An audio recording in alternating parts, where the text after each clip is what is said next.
Amen. Gloire à Dieu. Merci Seigneur. Au nom de Jésus.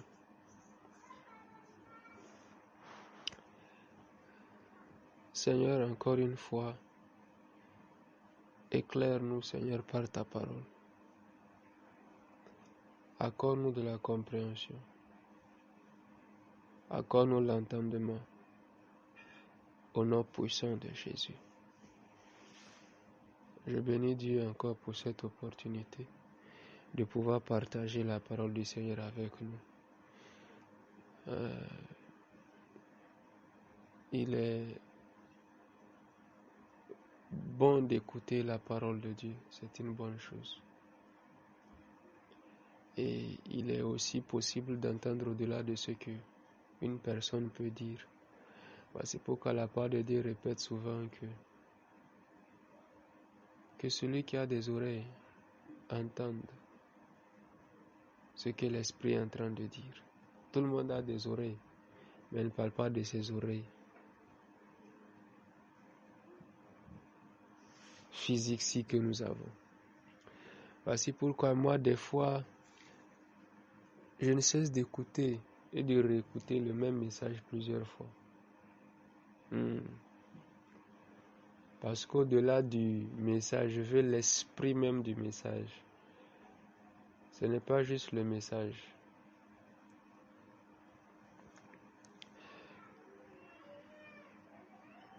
Que Dieu nous aide au nom de Jésus. 1 Corinthiens chapitre 15, le verset 58.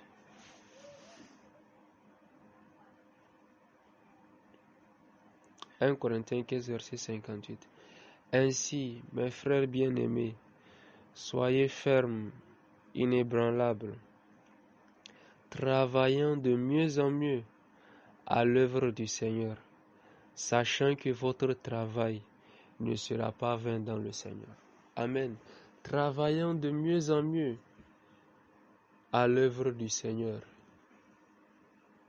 J'aimerais apporter cet encouragement, cette exhortation, comme un message prophétique pour quelqu'un. Nous sommes en train d'aller vers la fin d'année. Une nouvelle année va commencer pour beaucoup. Et le message que j'aimerais t'apporter, c'est celui-là. Travailler de mieux en mieux à l'œuvre du Seigneur.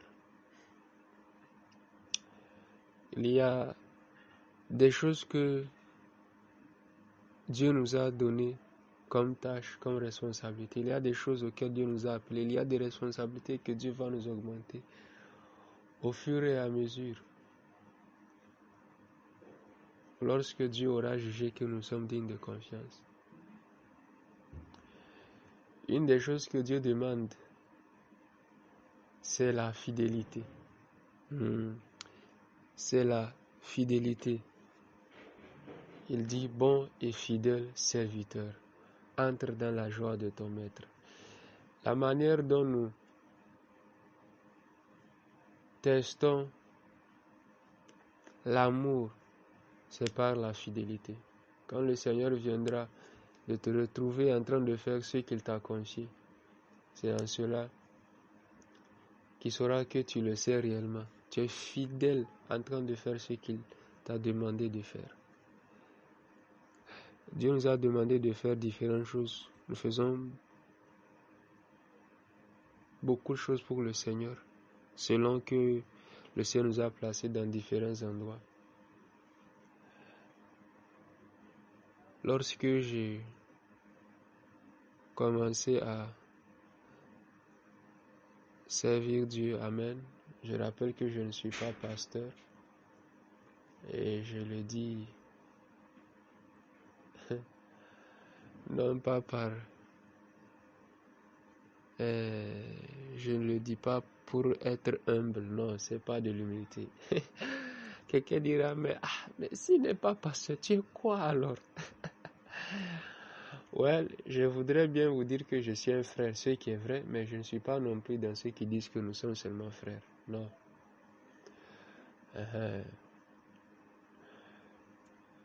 Ce n'est pas non plus nécessairement de l'humilité que de dire je suis juste le frère un tel. Si Dieu t'a dit que tu es une chose, tu l'es. C'est Élisée qui a dit, vous saurez qu'il y a un prophète en Israël. J'ai commencé à servir Dieu au début, c'était vraiment pas facile. J'avoue que je m'embrouillais beaucoup. Je me rappelle la toute première fois que j'ai dirigé la prière à l'église, lorsque le pasteur m'a dit, ah, frère Ronald, le vendredi, est-ce que tu peux conduire la prière? J'ai dit, ok, il n'y a pas de problème. Seigneur Jésus, j'étais mélangé. Je ne savais pas quel verset apporter. Je lisais ce verset. Le verset là sera bien. Le verset là sera bien. Le jour là, je n'oublierai jamais le verset que j'ai utilisé.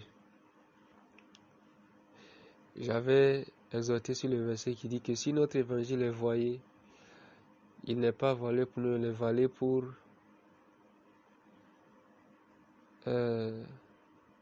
les hommes dont le Dieu de ce siècle a voilé l'intelligence.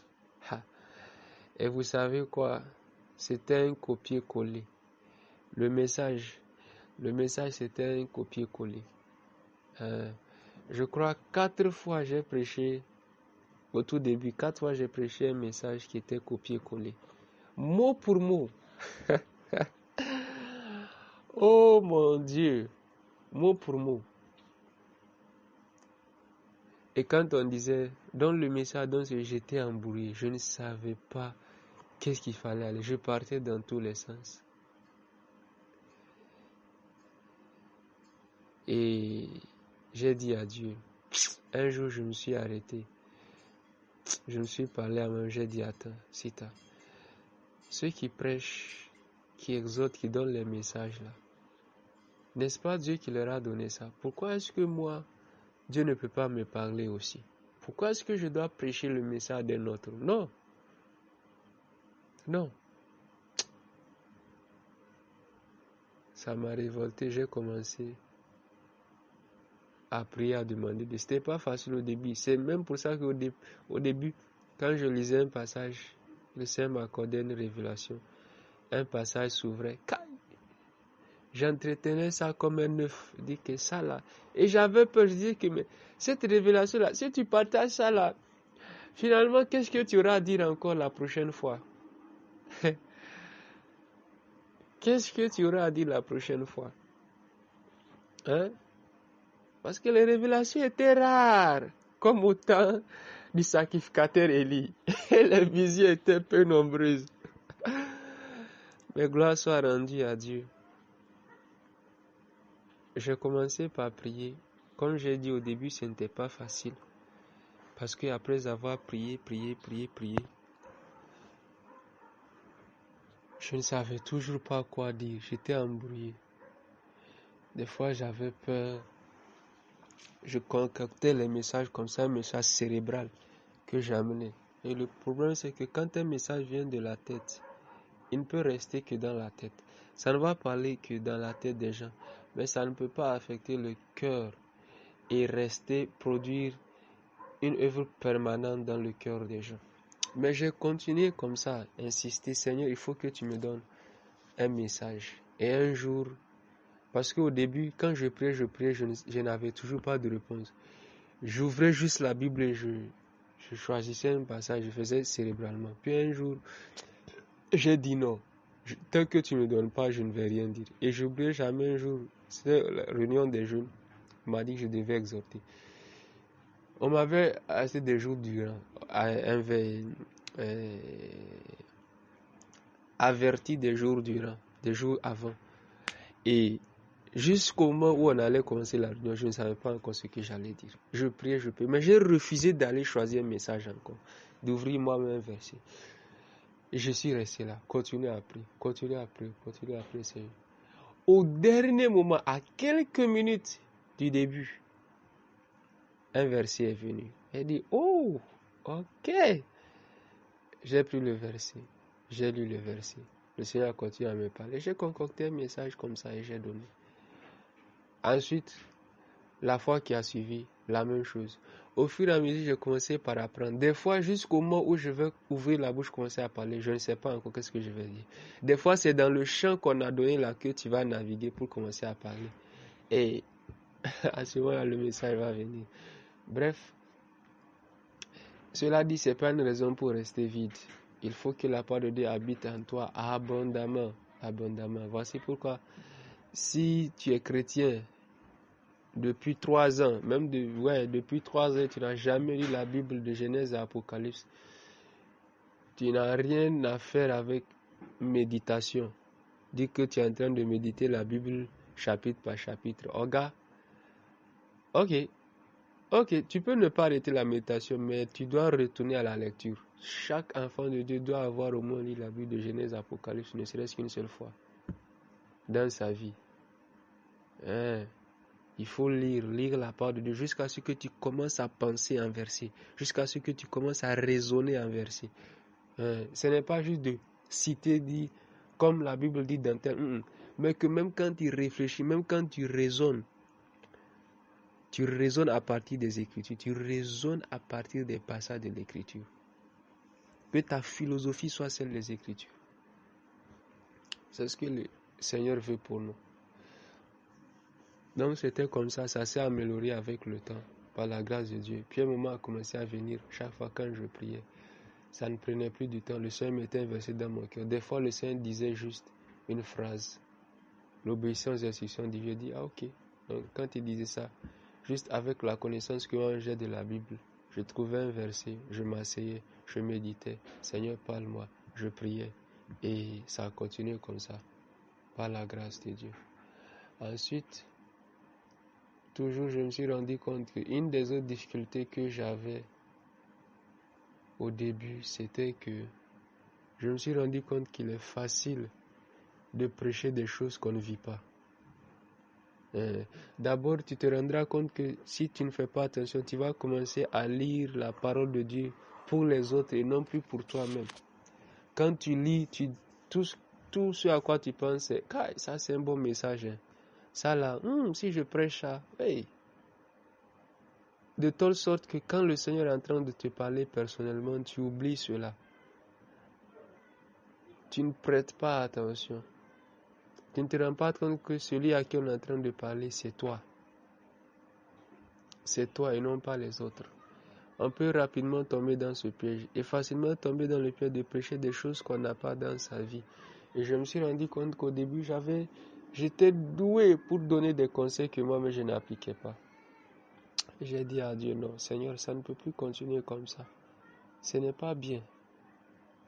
Ce n'est pas bien. Et voyez, il y a beaucoup de personnes comme ça. Voyez, même les messages qu'on envoie dans les groupes, les messages textes là, les exhortations. Il y en a qui savent envoyer, mais ils ne lisent pas pour les autres. Ce n'est pas bien. Ce n'est pas bien, bien aimé. Ça ne va te coûter rien du tout. 5 minutes maximum, tu as déjà tout lu. Donc, c'était comme ça. Quand j'ai commencé à faire la traduction également, c'était ainsi. Ce n'était pas vraiment facile. Et je me rappellerai particulièrement d'un jour où j'ai souffert. J'ai vraiment souffert parce qu'à chaque phrase on me corrigeait. C'est pas ça.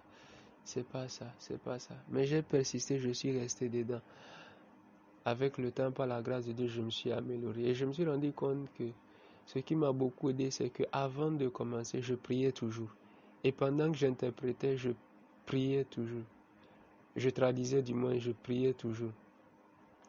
Et surtout quand je suis en difficulté, je prie. Seigneur, aide-moi. Allez, Dieu est l'auteur des langues. Je ne peux pas être en difficulté comme ça.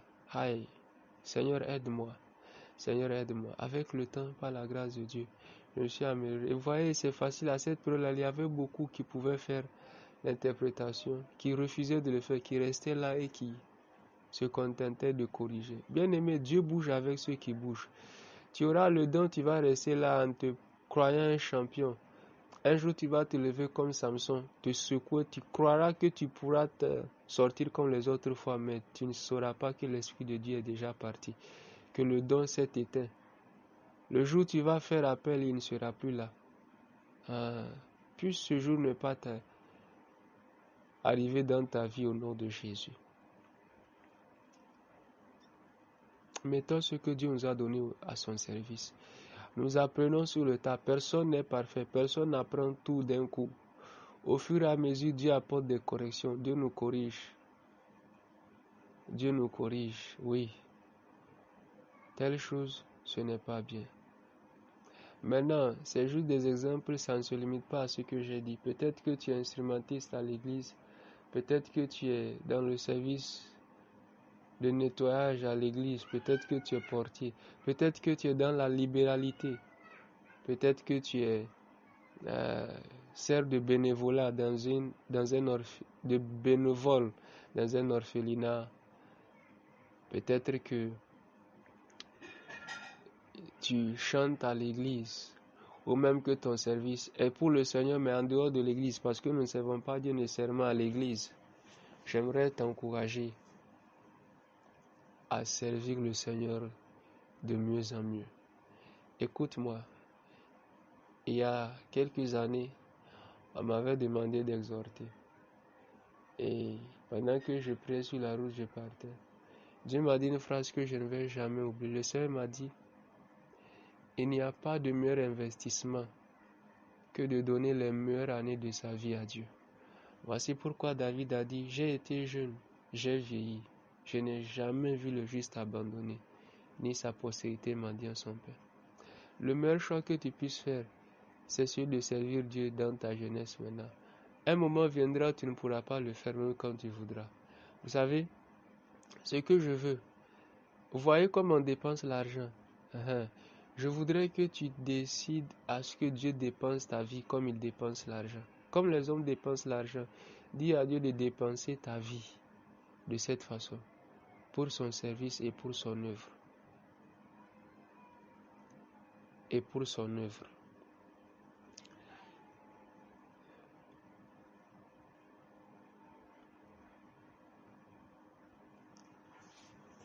Servir Dieu de mieux en mieux. Travaillant de mieux en mieux à l'œuvre du Seigneur, à s'améliorer, à faire plus que ce que nous avons fait par le passé. À oublier, des fois les erreurs, la victoire d'hier peut nous piéger dans le passé. Non, hier est déjà passé. Ce que j'ai fait hier est passé. Qu'est-ce que je peux faire de mieux? Qu'est-ce que je peux faire de plus? Il ne s'agit pas de venir avec des idées préconçues, des idées, des innovations humaines. Non. L'œuvre de Dieu, écoute-moi, Dieu ne nous a pas appelés à être créatifs dans son œuvre. Dieu nous appelle simplement à obéir, à suivre le modèle qu'il nous a laissé. Voici pourquoi tout ce que nous faisons, soyons sûrs de suivre Dieu, de ne pas être trop rapide et de ne pas être très lent non plus, mais d'être sur la même longueur d'onde que Dieu, de marcher pas à pas avec lui, d'aller au même pas que Dieu, au même rythme que Dieu, à la même fréquence que Dieu, travaillant de mieux en mieux à l'œuvre du Seigneur. Bien-aimé, ma prière pour toi, c'est que cette année qui est en train de finir et pour l'année nouvelle qui commence, c'est que tu travailles de mieux en mieux à l'œuvre du Seigneur. Que tu dises, Seigneur, je vais faire plus pour toi. Je vais faire plus pour toi. Et la Bible dit que celui qui est fidèle dans les petites choses, Dieu le confie. Peut-être que pour le moment, tu n'es à mesure d'aider qu'une seule personne. Dieu t'a dit,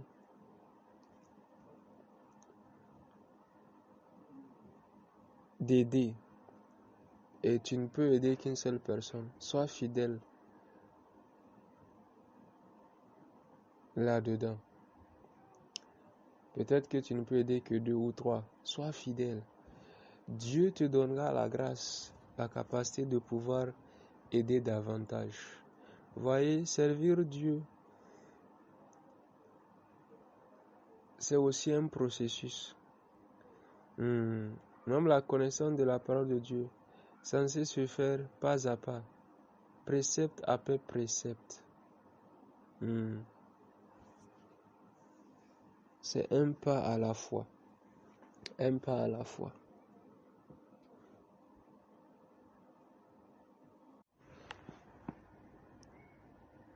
sachant que votre travail ne sera pas vain dans le Seigneur. Sachant que votre travail ne sera pas vain dans le Seigneur. Tout ce que tu es en train de faire pour le Seigneur ne sera pas vain. Dieu se souviendra de toi. Oui. Oh oui, Dieu se souviendra de toi. Dieu te bâtira une maison stable, comme il a bâti une maison stable pour David. David a servi Dieu durant les années de sa jeunesse. Un moment est venu, il a dit, mais qu'est-ce que je peux faire encore pour Dieu? Il a décidé de bâtir une maison pour le Seigneur. Dieu a dit, non, ce ne sera pas toi, ton fils. Mais quand même, parce que tu as eu à cœur ma maison, moi aussi, je te bâtirai une maison stable. Je prie que Dieu te bâtisse une maison stable au nom puissant de Jésus. Je prie que Dieu apporte un équilibre dans ta vie au nom de Jésus. Je prie que Dieu déverse sa grâce sur ta vie au nom de Jésus. Je prie que Dieu t'équipe davantage pour son service, pour son œuvre au nom de Jésus. Je prie que Dieu t'ouvre des portes, des opportunités au nom de Jésus. Je prie que Dieu t'accorde la promotion, l'élévation au nom de Jésus. Je prie que ce que tu attends, la bénédiction financière, le mariage, la promotion, des biens matériels, que tout cela, le Seigneur te l'accorde au nom de Jésus. Il dit, votre travail ne sera pas vain dans le Seigneur. Aussi longtemps que nous travaillons pour le Seigneur, dans le Seigneur, notre travail ne sera pas vain. Dieu saura nous récompenser au moment venu. Ce ne sera pas au ciel, non, ici sur la terre. Ma prière est que le Seigneur t'honore au nom de Jésus. Pendant que tu honores le Seigneur avec ton service, pendant que tu honores le Seigneur avec ta vie, en mettant à sa disposition tes biens et tout, dans le nom de Jésus. De la même manière que tu te dépenses pour Dieu, Dieu se dépensera aussi pour toi. Yes, merci Seigneur. Lorsqu'on sert Dieu, Dieu aussi nous sert en retour. Oui. Lorsque nous servons Dieu, Dieu aussi nous sert en retour. Que l'Éternel te serve au nom de Jésus. Que tout ce que tu ne peux pas t'accorder toi-même, que le Seigneur te l'accorde au nom de Jésus. Que l'Éternel t'ouvre des portes que tu ne peux pas ouvrir. Toutes les portes qui sont restées fermées jusqu'ici te soient ouvertes au nom de Jésus. Je prie que l'Éternel t'accorde ce que ton argent ne peut pas t'accorder au nom de Jésus. Je prie que l'Éternel multiplie ses faveurs, ses grâces sur ta vie au nom de Jésus. Je prie que l'Éternel te préserve au nom de Jésus. Que le Seigneur préserve ta santé et te bénisse avec la longévité au nom de Jésus. Que le Seigneur te garde jusqu'au bout au nom de Jésus. Que Dieu te bénisse et que Dieu te garde. Travaillant de mieux en mieux à l'œuvre du Seigneur. Amen.